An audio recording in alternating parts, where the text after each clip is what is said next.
So what does it mean to find your voice? This is a question I've been exploring, and I'm exploring in this series of interviews with women who are walking their own talk and forging the paths of their lives. And today I'm sitting in the Royal Festival Hall in London with Devi Hall. And for those of you who don't know me, my background is in performing arts, in opera, and I have my own path with what it means to find my voice. And this has actually been the reason why I've wanted to do these interviews, because I want to see what it means for other women.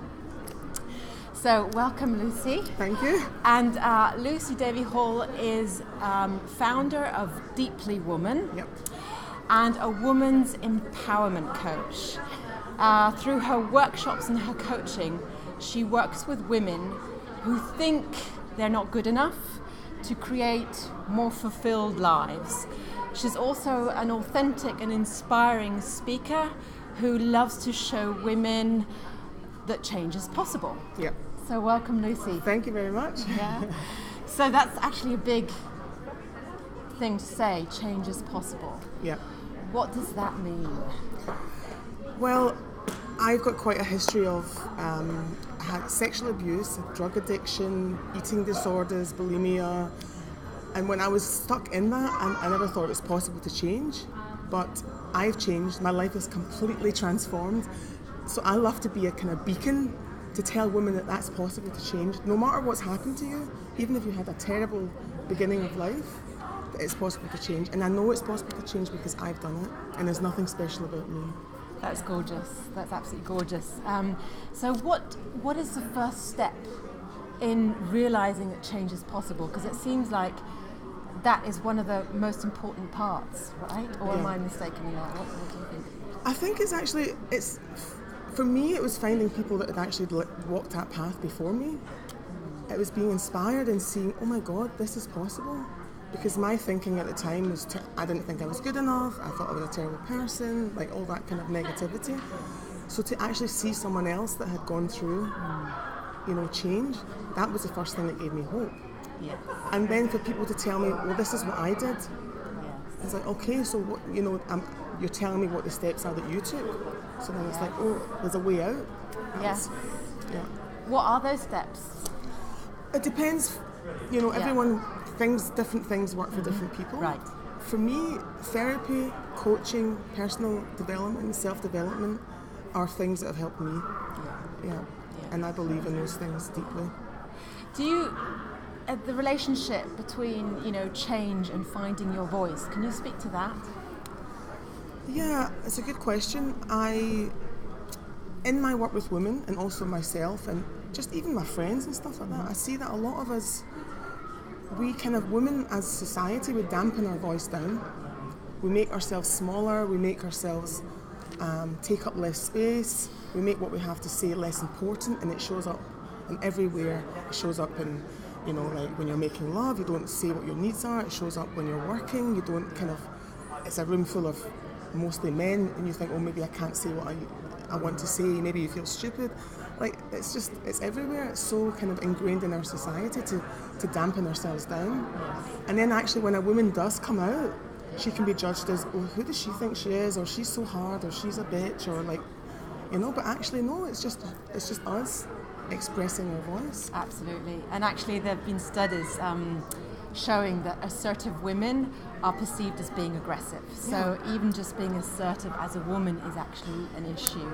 So do you think it's very different to find your voice as a woman than it would be for a man? I can't really answer that question because I'm not in a man's body, but I would say that like my job, my previous job working in sound engineering was very male dominated, and there was a big difference between how I saw the men show up and how I saw women show up.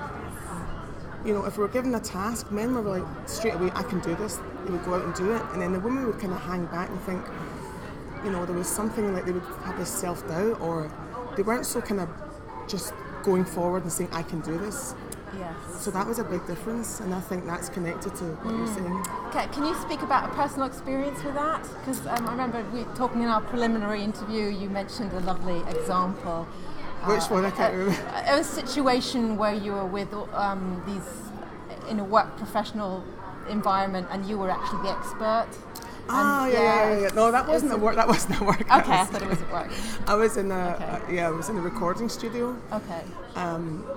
And we were actually going to. There was a PA in this room. We were going to put on a party, and it wasn't working. The PA wasn't working, and I was with, I think it was 5 guys, and they were all kind of going, "It's this, it's that," and pulling out wires, and it's this and that. And I said, "Look, it's not that. Try this." And they weren't listening to me. They were just going, no, like doing their thing. And eventually I had to say, look, I know what I'm talking about. You know what I mean? I'm a sound engineer.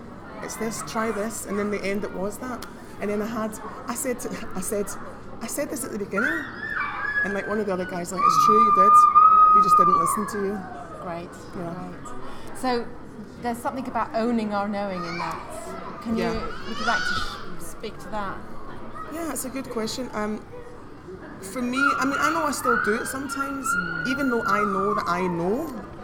I kind of go, well, maybe, like taking that position of saying I know the answer to this is quite powerful, you know.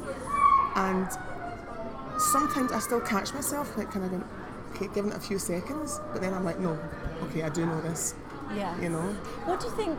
Because I know that for myself, that sort of doubting my knowing, and I'm sort of inquiring into that and wonder, is it because I need to know absolutely in order to step forward and say I know? Is it the fear of perhaps I'm wrong? You know, it has different aspects to it. Yeah. What's your take on that? My take on that is that what I see, like in my environment where I work with men, is a woman has to be super, super, super, super extraordinary to be judged as equal to a man. So even if you know everything, but there's 1% that you don't know, it's like there's a fear of being judged as, oh, she's just a stupid woman.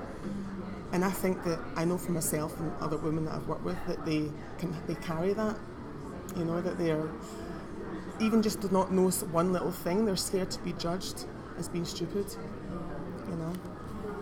Which brings me to another point that we spoke about actually owning when you don't know and still being really sort of powerful in taking your space when you don't know. And I love that, because I think that's actually really powerful. Yeah. It's like there's something about I have the right to take up space and be and share who I am and contribute even if I don't know everything. So would you like to speak to that? I think that's so powerful, is to actually say, it's a case of saying, this is who I am.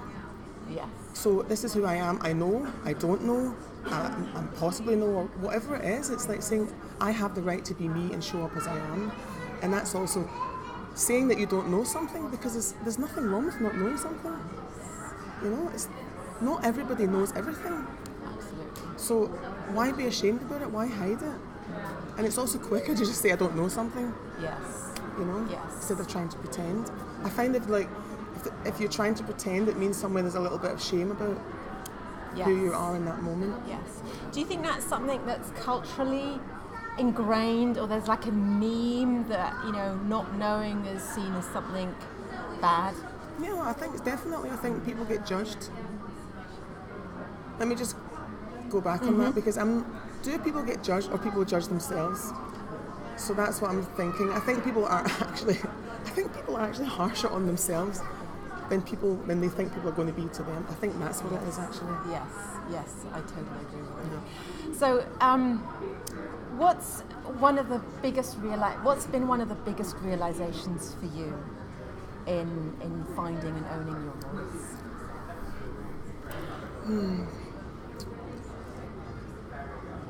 I'm not sure it's a realization, but for me, I would say my power comes from the level of self-love I have now. So it kind of goes back to what we were talking about a minute ago, of saying this is who I am, no matter who it is, whether it's someone that's vulnerable, whether it's someone that's fragile, whether it's someone that's angry, whether it's someone that's happy, whether it's whatever. It's like saying, okay, I love myself, all of these parts, and I have the courage and I have the right to show up all of these parts of me. You know, that's what's changed for me, is that level of love I have for myself. Yeah, can you speak more about self-love? Because I think it's something that's often, self-love, it can also be a bit cheesy. People say, just love yourself more. And it's like, yes, but what does that mean? Yeah. Yeah, can you say a bit more about that? I would say it's connected to shame. It's the other side of shame. That's what I see it as. Women especially, we've been brought up in this Western world to feel a lot of shame about who we are, our bodies, our sexuality, our not being men, like all these kind of things. And I used to go through life with a lot of shame, and it used to stop me doing the things that I wanted to do in my life. And I was kind of like sneaking through life, like, please don't look at me, please don't see me. And then I thought, okay, and I was working with a therapist, and that was what he kept saying, is you have to love yourself, you have to love yourself. You have to, and I didn't really understand it, because I thought it was a bit cheesy, you have to love yourself. But then loving myself is actually saying, I belong, I have the right to speak up right now. I have the right to go for this job, I have the right to achieve my dreams, I have the right to even know what my dreams are, I have the right to speak my dreams. Like, this is all self-love, so it's actually practical. It's like giving yourself the things, or giving myself the things that I desire. I want to be a speaker, great, so give myself that. That's self-love. I sort of imagine that, or also from my own experience, like there's the sort of step before that is even realizing where we shut ourselves down, because it can be so subtle, and it can be, we're so used to perhaps certain behavioural patterns that we have, they're so ingrained in our system that we don't even realise where we shut ourselves down. So the step of knowing that is surely very important. Yeah, and I think that's what takes a lot of women or a lot of people to either see a therapist or get a coach, because there's a grumbling, something kind of frustrating that you're like, I just don't feel fulfilled. It's something I want more, and you don't really know what it is. And then you kind of start to work, and you uncover, wow, actually, I'm not happy in this job. I want to be, a pilot or whatever it is. But it's usually something there. Did you recognise that? It's kind of rumbling away. And I love what you're saying there, because there's something about, I'm not sure if I can grab it, but in a way that finding our voice really has to do with taking agency and power over our own happiness. Yeah, definitely. And as women, we're brought up to be caretakers, so we put other people first. We put our husbands, our girlfriends, our boyfriends, our children, our bosses. We're always, not always, but we're often thinking of other people's needs. And our needs are like buried away down. We don't even know what they are half the time. And it's like taking that time to discover what your needs are and giving them to yourself. Even simple things. This is for me, like starting with, I'd like a cup of tea. Well, how would I like it? Actually, I like it really hot, and I like it in my favourite mug, and I like it with this amount of milk. Yes. Like, to start with your desires on small things like that, and then when you get these needs met, okay, I like that. Yeah. I think I'll go up a notch. Yeah. I'll go up a notch, and I'll go up a notch. Yes, and those small things. Yeah. And there's also that thing where sometimes we've been told like we are selfish for asking what we need, all of that. So I guess that just plays into the pot, doesn't it? Yeah, I mean, you're not selfish. No. You're not selfish. You have needs, and it's important to have them fulfilled. And no one else is going to do it. It's your job, it's my job, it's your job to fulfill our needs. Yeah. Or else we're going to be resentful. Absolutely, and that's an absolute key. Be resentful or even expect, and I think this is something that women have been brought up to do a lot, sort of expect to have our needs and desires sort of read off, without even saying. It's that whole sort of fairy tale of a knight in China armour, on the white horse coming to save you, but it's just not reality, right? We've got to take care of what we need, because if we don't, nobody else will. That's a good point, and we are brought up to believe that the knight is going to come and rescue us, and it doesn't mean that you can't enjoy someone spoiling you, or it doesn't mean don't lean on your partner or whatever. It's not about that, but it's about listening to, first of all, it's your responsibility to find out who you are and what you want, and then start to give that to yourself. And that can be also, you want a partner that's there for you and that you can lean on. So that's, it's not about not having your needs met with someone else, but it's first of all coming back to yourself. Yeah, and I'm really hearing like having that clarity, the clarity around what we need, what feels good for us. Yeah.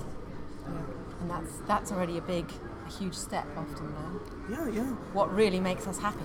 You know, what makes you happy? Exactly. What makes you happy? What makes you happy? Exactly. Yesterday I had a meeting that was scheduled for 5 o'clock. Yeah.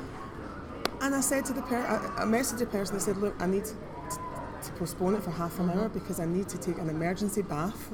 I need to go in the bath and chill out because I've had quite a stressful day. Yes. And she was like, that's fine. Yes. And it's like things like that, we don't normally do that. We think, oh, that's a bit selfish, I've got to keep giving and giving and giving. And it's like, no. Yeah. And that's also listening to the voice in your body, right? Yeah. So also in the conversation we had before this interview, there was one point you mentioned how you'd sort of give mixed messages at one point and how that changed. And I was wondering if you might like to share a bit more about that and explain so people understand what does it mean to give mixed messages.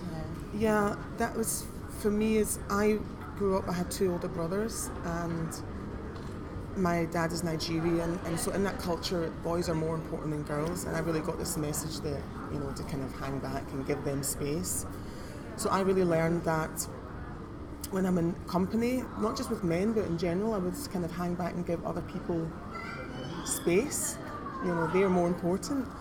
And even the mixed message came even when I would say something, I would kind of say it in a way as not to be heard. So I was kind of like, with my voice, I would put the words out, but I'd pull the energy back. So I was kind of like, don't hear me. And that was really frustrating. And people would look at me, they would hear me, they would know that I was saying something, but because somewhere I'm sending out this message, don't hear me, they would look at me and then just look and start talking to someone else. So in a way, although you were trying to speak up, it wasn't being heard, right? Yeah, it wasn't being heard. So what did you change? What shift did you make, like physically or emotionally, to change that? Because first of all, I think it's really great that you name that, because I think that's what lots of people don't understand, like just the physical presence or the sound of our voice. And so just having that awareness is big, like you said, holding it back. But what did you do to change that? That's interesting. Well, first of all, emotionally, I saw that I have the right. I have the right to speak my truth and be part of whatever is happening in the conversation. And then I saw that the thing that I did when I was kind of pulling the energy back is that I would kind of stop breathing, or I would breathe very shallow from this area. So what I would do now is, I'll take my breath all the way in and connect to I call it my hara, but connect to my power center here, so that, I'm bringing that amount of energy and power out. Yes. And there's also another piece in that I tell myself to do constantly, is also allow myself to have the time. Because sometimes when we sort of feel we can't take the space, we sort of hurry things up and we try and sort of come in rather than actually just sort of, I can take my time. Yeah. It's really, next time you're in a meeting or something, just watch what the person who takes up the space does. Look at what they're doing with their energy, because it's really fascinating. You can see when people are like going like that or going like this, even though they're not doing it with their body, but you can feel it energetically. Yeah. And I think that comes from believing that you have the right. Absolutely. So what now is the biggest challenge for you in on this path? Because I'd like our listeners also to realize that it's not just about an end destination of you find your voice and that's it. but to sort of transmit the idea that this is an ongoing process that has all kinds of levels and aspects to it. So if you're thinking about your voice now, what is your biggest growth edge right now? That's a good question. I would say, I'm starting to. I've always had this dream to run a 6-month training for women. Wow. It's empowerment training. We cover sexuality. We cover defeating the inner gremlin. We cover different things. Mm-hmm. And for me, it's being the woman that can say, this training is going to be amazing, and do it. You know, really to stand behind that, because I'm discovering this thing of following my dreams, and it's almost, I'm on the path of my passion. So I'm getting all these opportunities, things are just coming to me, and that is overwhelming at times. Yes. Really? I hadn't really expected that. Yes, and what would you say to other people in that position when you suddenly see all this field of opportunity and they're real? What can you do to support that process? Because sometimes we can sort of like get overwhelmed and we can collapse back into old ways rather than sort of taking it slowly and pushing out. But what are some conditions and some things that we can put in place to help that transition to be more smooth? Yeah, I would say what you touched on is the slowing down. I think it's really important to slow down, because the more you get things happening, you get excited and you're like, you can burn yourself out and your head explodes. Yeah. So it's like, slow down. Yeah. I think that's my mantra. So it's my mantra, be a snail. Yeah, and even when you think you're slow down even more, you know. And for me, it's like breaking things down into a chunk. Okay, what's the next one thing to do? Yes. The next one thing is to make that phone call. Because if I see things as like everything, it's like, oh my God. But if I break it down, it's like, okay, today I'm going to do this. Yeah. You know. And also, I'm working with a coach. What I learned from my coach is to have to say that you'll do one thing today. And when you've done that, then you can, you can overachieve. Because if you what we tend to do is think, okay, I'm going to do 10 things, and then you don't do it, then you're like, oh, I'm a failure, and then you do it, you put it onto the list the next day, and you don't do it again, and then you're a failure. Pick one or two things. Yeah. You know, I think that's really important. To celebrate your achievements as well, to acknowledge each step. That is so important, so important. And this is where it comes into the self-love, you know, celebrate and give yourself those things. Take yourself out, have that spa or whatever it is you like to do. And also for me personally, I always like to remind myself to be compassionate for the parts of me or the places where I might start feeling overwhelmed, or things will come up, just to sort of soothe that part of me. Yeah, that's a great point. Actually, that's something I didn't mention. That's part of self-love. Is being compassionate, really developing this compassionate, loving, compassionate, caring voice, I call it. Yes. Because you're always doing your best, and that's the thing. That's so true. You're always doing your best. And also, one last point I think is really important for me, and I'm sure you'd agree, is actually getting support. Not figuring it out all alone. Because for me, that's been a big stumbling block to realise that. So. Yeah, I definitely second that. I've got 2 coaches. I've got like a gang of women around me, a tribe, and I need that, or else I go demented. Yeah. Great. So Lucy, for anybody who wants to work with you, how can they contact you? Yeah, the best way is to go to my website. It's deeplywoman.com, or you can contact me on Facebook, which is Lucy Devi Hall, Devi Hall.